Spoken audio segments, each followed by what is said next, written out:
नमस्कार, मैं Balaji Gupta HD news से अपने कैमरा पर्सन लवली अग्रवाल के साथ। इस वक्त हम लोग कृषि मंडी में हैं और हमारे साथ जो मंडी सचिव हैं अजय डबराल जी जुड़ गए हैं, उन्हीं के ऑफिस में हम लोग हैं और मंडी की कई समस्याओं को लेकर आज हम उनसे चर्चा करेंगे। जैसे कि काफ़ी समस्या रहती है, ठेली वालों की समस्या, जो ठेली वालों के बीच में काफ़ी सुनने को भी आया और हमने पहले भी इस पर अपनी जो है कवरिंग करी और न्यूज़ चलाई थी, जिसका संज्ञान लेते हुए जो अजय डबराल जी ने यहाँ पे मुहिम चलाई थी। ठेली वालों को खदेड़ा भी था, लेकिन अब देखने में आ रहा है कि फिर से ठेली वाले आ गए हैं और रेडी ठेली वाले वहाँ पे अपना जो है फुटकर में सब्जियां बेच रहे हैं, फल बेच रहे हैं, जो कि अलाउ नहीं है। उसी विषय पर हम लोग चर्चा करेंगे। तो डबराल जी, सबसे पहले एचडी न्यूज़ में आपका बहुत बहुत स्वागत है।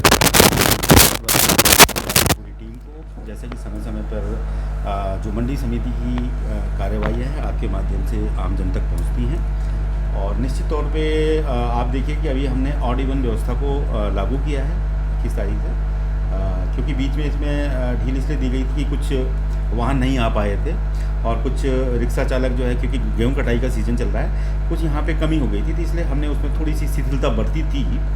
अब क्योंकि फिर से जो है यहाँ पे जाम की स्थिति और मासाकोन की स्थिति है, तो पुनः पूरी टीम के साथ मैं भी उसमें स्वयं उपस्थित रहता हूँ। हम लोग सुबह उसमें ऑड इवन व्यवस्था हमने लागू की है। सोमवार, बुधवार, शुक्रवार को सम संख्या वाले वाहन और मंगलवार, बृहस्पतिवार और शनिवार को विषम संख्या, जिनके नंबर के अंत में विषम संख्या, उस प्रकार के वाहन प्रवेश करेंगे। ऐसा ही हमने रिक्शा के लिए भी किया है। सम और विषम हमने रिक्शा की संख्या को भी सीमित किया है, जिसके लिए हमने आरती एसोसिएशन के पदाधिकारियों के साथ भी आज वार्ता की है कि वाहन की, ताकि उनके ट्रांसपोर्टेशन की समस्या भी न रहे और हमारा मंडी भी अतिक्रमण मुक्त रहे। जी, इसी में मैं जानना चाहता, मान लिया किसी की सम विषम संख्या वाली बात आती है और मंडी से सामान लेने आते हैं, तो उसके लिए आपने रिक्शा वगैरह की व्यवस्था की क्या है? जी सर, जैसा कि मैंने बताया है कि किसी कोई वाहन का आज नंबर नहीं है तो बाहर आके अंदर का जो भी सामान है उसका वो रिक्शे से ले जा सकता है। रिक्शा यूनियन के भी हमने पदाधिकारियों को बुलाकर ये बात पे बीच में आई थी कि उनके द्वारा भी जो है अधिक वसूली की जा रही है सामान में, जिसके लिए कि हमने जो है मंडी के अंदर से और गेट तक के लिए 80 रुपये निर्धारित करवाए हैं। ऐसे ही मंडी से लेकर नवीन मंडी स्थल पे किसी का वाहन खड़ा तो 120 रुपये उसमें निर्धारित कराए हैं। इससे ऊपर जो भी रिक्शे वाला पैसा लेता हुआ पाया जाएगा या ऐसा प्रकरण संज्ञान में आएगा, उसके जो है रिक्शे का पास जब्त कर लिया जाएगा, उसको यहाँ प्रवेश नहीं करने दिया। जैसा कि देखने में आता है कि मंडी में सवेरे के टाइम आओ तो जो दुकान है उसके काफ़ी आगे तक भी जो है माशाखोर कहते हैं, जिनको दुकानें लगा के बैठे रहते हैं, अपना सामान बेचते हैं, उनके खिलाफ भी कोई कार्रवाई की गई? जी, जैसा कि मैंने बताया है कि सोमवार से हमारे सभी क्षेत्रीय कर्मचारी, हमारे पीआरडी जवान इस मुहिम में लगे हुए हैं। प्रशासन का भी हमें सहयोग मिलता रहता है और अभी हमारी टीम जब अंदर जाती है तो जितने भी मांसाखोरों ने आगे तक अपने सामान को लगाया है उनके, तो उनके हमने तराजू वगैरह बात को जब्त करके उन पर सामान भी आरोपित किया है। ऐसे 10 प्रकरणों में हमने 5000 का 500 रुपये का प्रथम बार में और द्वितीय बार में नहीं होगा तो 1000 रुपये का, और उसके बाद उनको बाहर यहाँ से कर दिया जाएगा। ऐसा ही हमने आड़तियों के भी जो है एक आरती एसोसिएशन के माध्यम से एक पत्र प्रेषित किया है कि जिस भी जो है थोक व्यापारी के आगे इस प्रकार का अतिक्रमण पाया जाता है या मासाखोर का लगाया जाता है तो कार्यवाही मासाखोर न करके आरती पे की जाएगी, जो कि हमारा लाइसेंस ही है। तो इस व्यवस्था में थोड़ा सा इसमें सुधार आया है। धीरे धीरे मंडी आरती एसोसिएशन का भी सहयोग हमें मिल रहा है और इसमें जो है काफ़ी ऑड इवन व्यवस्था भी सुचारू रूप से संचालित हो रही है। आम जन को भी इसमें कोई परेशानी नहीं हो, ऐसा मंडी का उद्देश्य है। किसान अपने उपज को ला के बेच सकें, उनको जो है उचित दाम मिले, इन सब की हम लोग प्रयास किए जाते हैं। अच्छा, आपने एक शिकायत प्रकोष्ठ का भी जिक्र किया था कि आपने एक शिकायत प्रकोष्ठ बनाया, उसमें अभी तक कितनी शिकायतें आई? उसमें अभी लिखित रूप से तो नहीं आई है, मौखिक रूप से कभी गेट पे, क्योंकि हमारे सभी शिकायत प्रकोष्ठ के पदाधिकारी भी बैठे रहते हैं और वे अपना समस्याओं से अवगत कराते हैं, तो तुरंत मौके पे उसका निस्तारण किया जाता है। हालांकि हमारे द्वारा उनको ये सजेस्ट किया जाता है कि अगर आप लिखित दें तो हम उसको, जो हमारा भी एक रिकॉर्ड मेंटेन हो, लेकिन वो कहते हैं कि साहब हमारी शिकायत का समाधान अगर मौखिक रूप से हो जा रहा है तो हम लोग इसमें संतुष्ट हैं। अगर हमें लगता है कि हमारी शिकायत का समाधान मौखिक रूप से नहीं हो रहा है तो इसके लिए हम लिखित से करें। हमारी जो है श्री प्रदीप शर्मा जी की मंडी पर्यवेक्षक के नेतृत्व में शिकायत प्रकोष्ठ का गठन भी किया जा चुका है। वो लोग उपस्थित भी रहते हैं, हम लोग जो है उसमें पूछते भी हैं। अभी हमने 2 मंडी सहायक हैं, परवेश शर्मा और रजत, उनकी भी मैंने काफ़ी ऑर्डर सभी क्षेत्रीय कर्मचारियों को और ऑफिशियल कर्मचारियों को जारी किए हैं। उनके कार्यों का आवंटन किया है कि वे जो है किसानों की कुछ समस्याओं को देखेंगे। वो लोग हैं जो है उसका जो है डॉक्यूमेंटेशन होना है, इस सब चीज़ों के लिए भी मैंने आज स्टाफ की बैठक, समीक्षा बैठक बुला के कुछ बिंदुओं पे चर्चा की है। सो दैट कि हम इस प्रक्रिया को हम जो है अतिक्रमण मुक्त जो है मंडी को कर सकें, यातायात सुचारू रूप से जा सके, व्यापारी और किसान जो है आपस में अपने जो है विक्रय के सौदों को निर्बाध रूप से जो है संचालित कर सके, मंडी का उसमें अच्छा अनुश्रवण बना रहे। ये सब चीज़ों को लेके बैठक भी हुई है और काफ़ी हद तक जो है ये है। अब मेरा टारगेट, जैसे कि आपने पूर्व में भी कहा था कि जो हमारा विस्तारीकरण पटल है वहाँ पर भी शिकायतें आ रही हैं कि ठेली वाले फिर से आ रहे हैं। अब कल से मैंने आज ही जो है लिखित रूप से ऑर्डर भी जारी करा दिया, कल से हमारी पूरी टीम वहाँ जाएगी और जो कि हमारे थोक व्यापारी लाइसेंसी हैं वही वहाँ पर व्यापार करते हुए पाए जाएंगे। अन्य व्यक्ति फुटकर व्यापारी, ठेली रेहड़ी वालों, उनको जो है बाहर कर दिया जाएगा। अभी देखने में ऐसा आता है कि अभियान चलाया आपने, ठीक है, 1-2 दिन तो नहीं आए, फिर धीरे धीरे फिर आने शुरू हो जाते हैं वहाँ, तो उसमें किसकी लापरवाही मानी जाए, गार्ड की या प्रशासन की? मंडी से प्रशासन की भी कुछ जो है शिथिलता हो सकती है।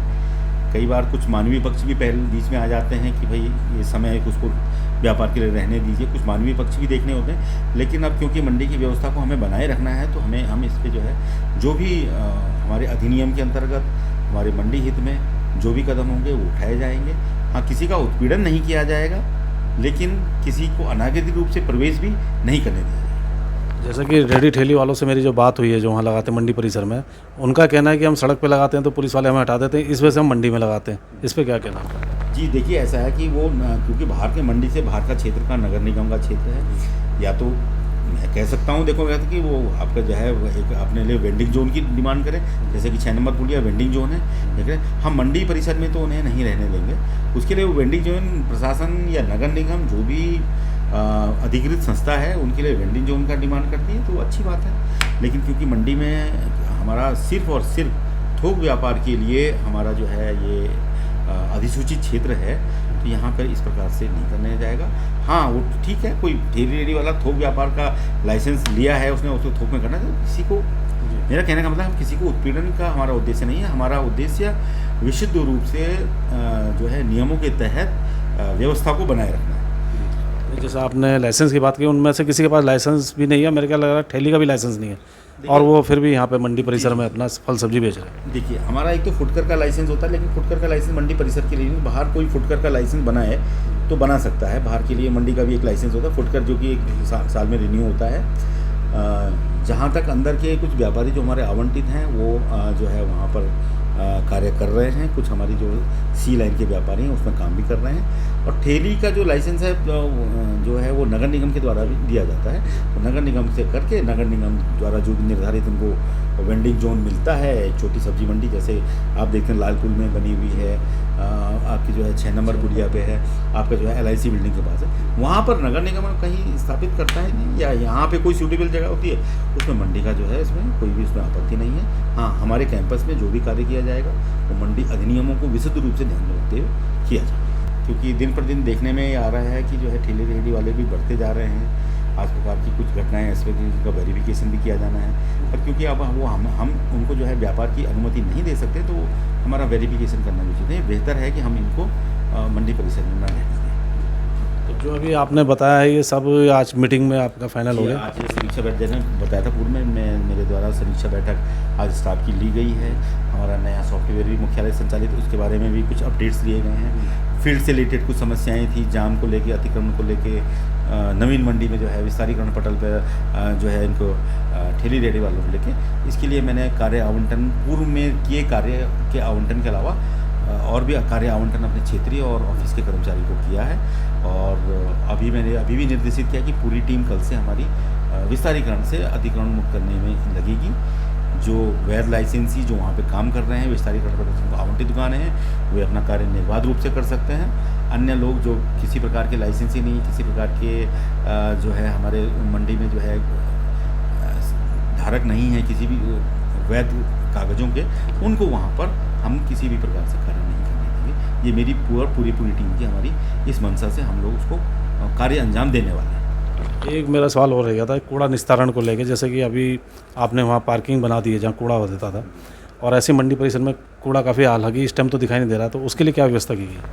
देखिए, कूड़े के निस्तारण के लिए हमारे सफाई ठेकेदार द्वारा जो है जो भी नगर निगम द्वारा जो है आपका डंपिंग जोन है वहीं पे कूड़े का निस्तारण किया जा रहा है। जिसके लिए जो भी नगर निगम या उसके द्वारा निर्धारित शुल्क है वो हमारे सफाई ठेकेदार द्वारा उसको वो अदा किया जाता है। तो फिलहाल हमारा अभी डंपिंग जोन में ही जा रहा है। जैसे गर्मियाँ सीजन बढ़ रहा है तो सब्जियां जल्दी सड़ जाती है, ख़राब हो जाती हैं, ऐसे में कुछ और स्पेशल लगाए हैं अपने डंपिंग जोन? हाँ, डंपिंग जोन तो क्योंकि नगर निगम के द्वारा ही निर्धारित हैं, वहीं पे हमारा किया जा रहा है। हाँ, ये है कि कुछ जैसे कुछ हरी सब्जियाँ, कुछ ऐसी चीज़ें जो कि मंडी परिसर में निष्प्रयोज्य अवस्था में रहती हैं, कुछ गौ सेवा आयोग के लोग आ जाते हैं, कुछ जो है निरीह पशुओं के लिए जिन्हें चारा चाहिए होता है तो हमको निःशुल्क उनको उपलब्ध कराते हैं। उससे दो काम हो जाते हैं, एक तो उनको चारा भी मिल जाता है, हमारी मंडी की सफाई भी हो जाती है। तो ये भी आपने कृषि मंडी के सचिव श्री अजय डबराल जी को सुना, जिन्होंने बताया कि किस तरह की अभी योजनाएं इनकी हैं, और उन्होंने हमारी पिछली रिपोर्ट का संज्ञान लेते हुए ठेली वालों को खदेड़ा भी था और वो फिर अचानक से फिर आ गए, अचानक क्या फिर धीरे धीरे फिर आ गए और अब कल से फिर अभियान चला रहे हैं, और जिसमें इन्होंने कई सारे सेल शुरू किए, जिसमें शिकायत प्रकोष्ठ शुरू किया है और माशाखोरों के खिलाफ भी कार्रवाई, चालान कार्रवाई की है। और हमें उम्मीद है कि आगे भी हम लोग जो है संज्ञान में लाते रहेंगे मंडी समिति की जो भी समस्याएं होंगी, और डबराल जी ऐसे ही उनका संज्ञान लेके कार्रवाई करते रहेंगे। एसडी न्यूज़ से बात करने के लिए डबराल जी बहुत बहुत धन्यवाद। धन्यवाद। आपके माध्यम से मंडी की कार्यप्रणाली और उसके बारे में आमजन, किसान, व्यापारी सभी जो है अवगत हों और एक अच्छी व्यवस्था बनी रहे। मैं एसडी न्यूज़ का हार्दिक धन्यवाद।